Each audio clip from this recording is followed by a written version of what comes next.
The Mongol Empire, the largest contiguous land empire in history, arose from the unification of nomadic tribes on the vast steppes of Central Asia under the leadership of Genghis Khan, fundamentally reshaping the political, cultural, and demographic landscape of Eurasia in the 13th and 14th centuries.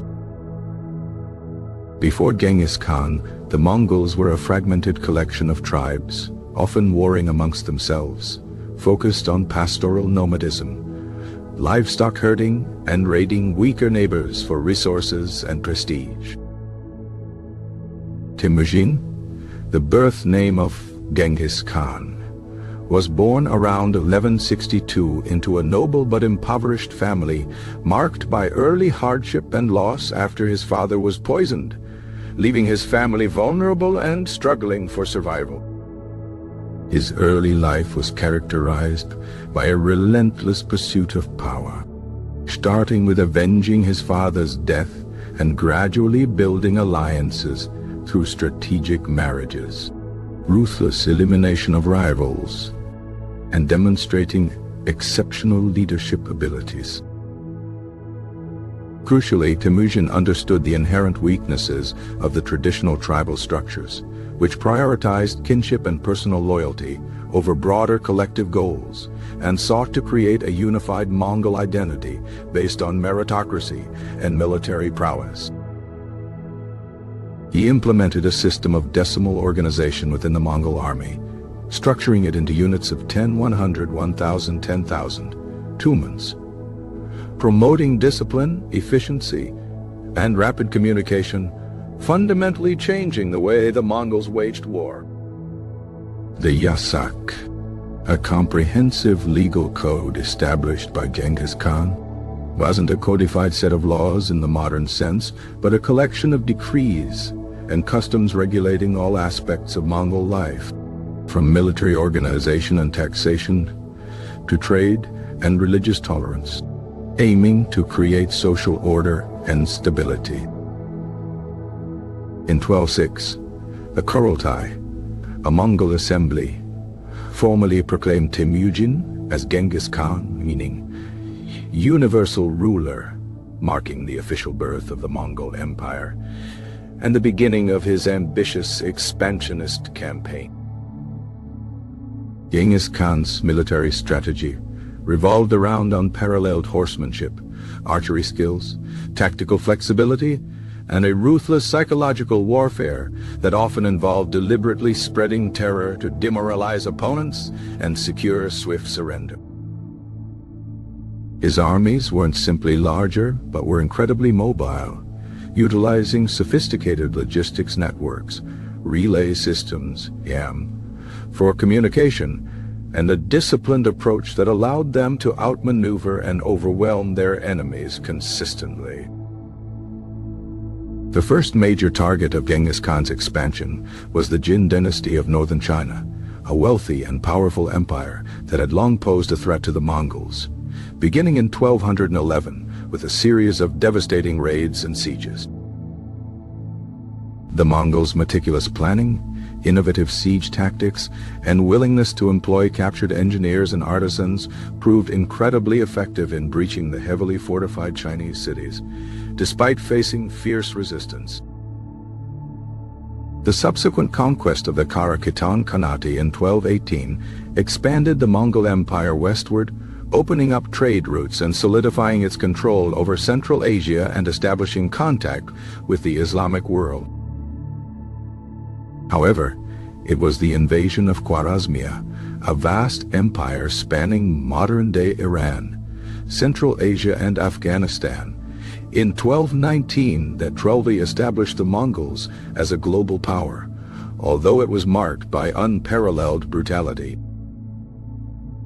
The Khwarezmian Shah, Muhammad II, underestimated the Mongol threat and foolishly ordered the execution of Mongol diplomats and merchants, triggering a full-scale invasion and a campaign of total war. The Mongol armies, systematically destroyed cities like Bukhara, Samarkand, and Merv, massacring populations, razing infrastructure, and employing psychological warfare to instill terror and ensure swift surrender in other cities. The invasion of Khwarezmia, while devastating, also exposed the Mongols to new cultures, technologies, and administrative practices, which they would later incorporate into their empire. After consolidating their control over Central Asia, Genghis Khan turned his attention eastward, launching campaigns against the Tangut Kingdom of Western Siam, a long-standing enemy of the Jin dynasty, and finally conquering them in 1227, shortly before his death. Genghis Khan died in 1227. During the campaign against Western Siam, the precise cause of death remaining a mystery. But his legacy as one of history's greatest military leaders and empire builders was already secure. Upon his death, the Mongol Empire was divided among his sons and grandsons, who continued his expansionist policies, conquering vast territories and establishing new khanates. Ugadai Khan, Genghis Khan's third son, succeeded him as the Great Khan and continued the Mongol expansion, launching the invasion of Russia and Eastern Europe in 1237 to 142.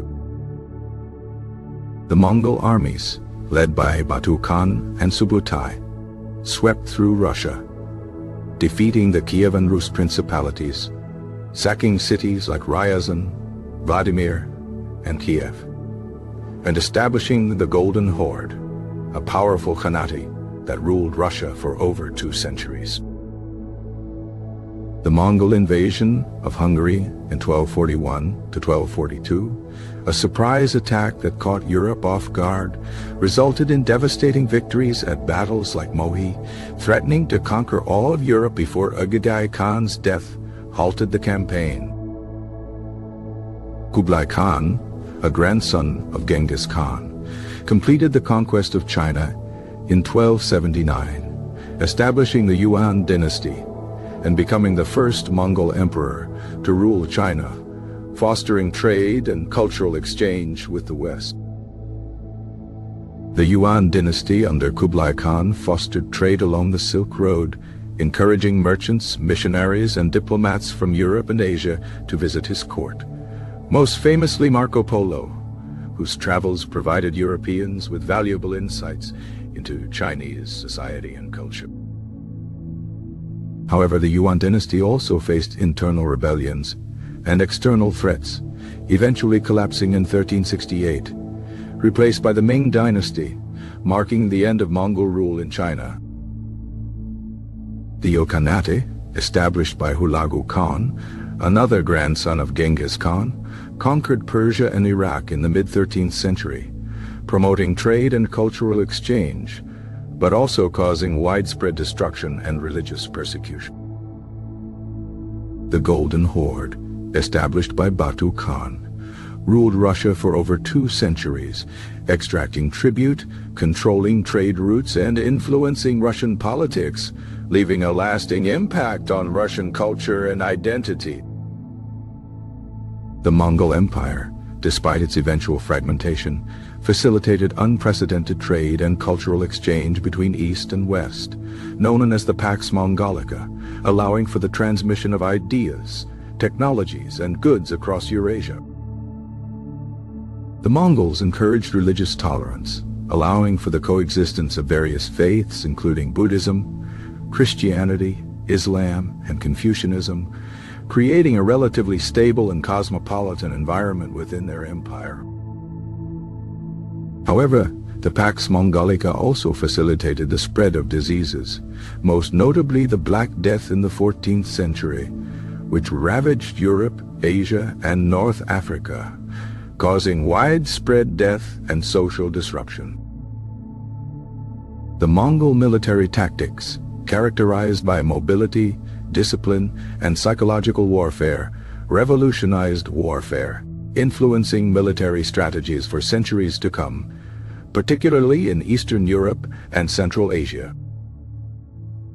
The administrative practices of the Mongols, including their census system, postal service, YAM, and legal code. Yasak provided a framework for governance that influenced administrative structures in Russia, China, and Persia.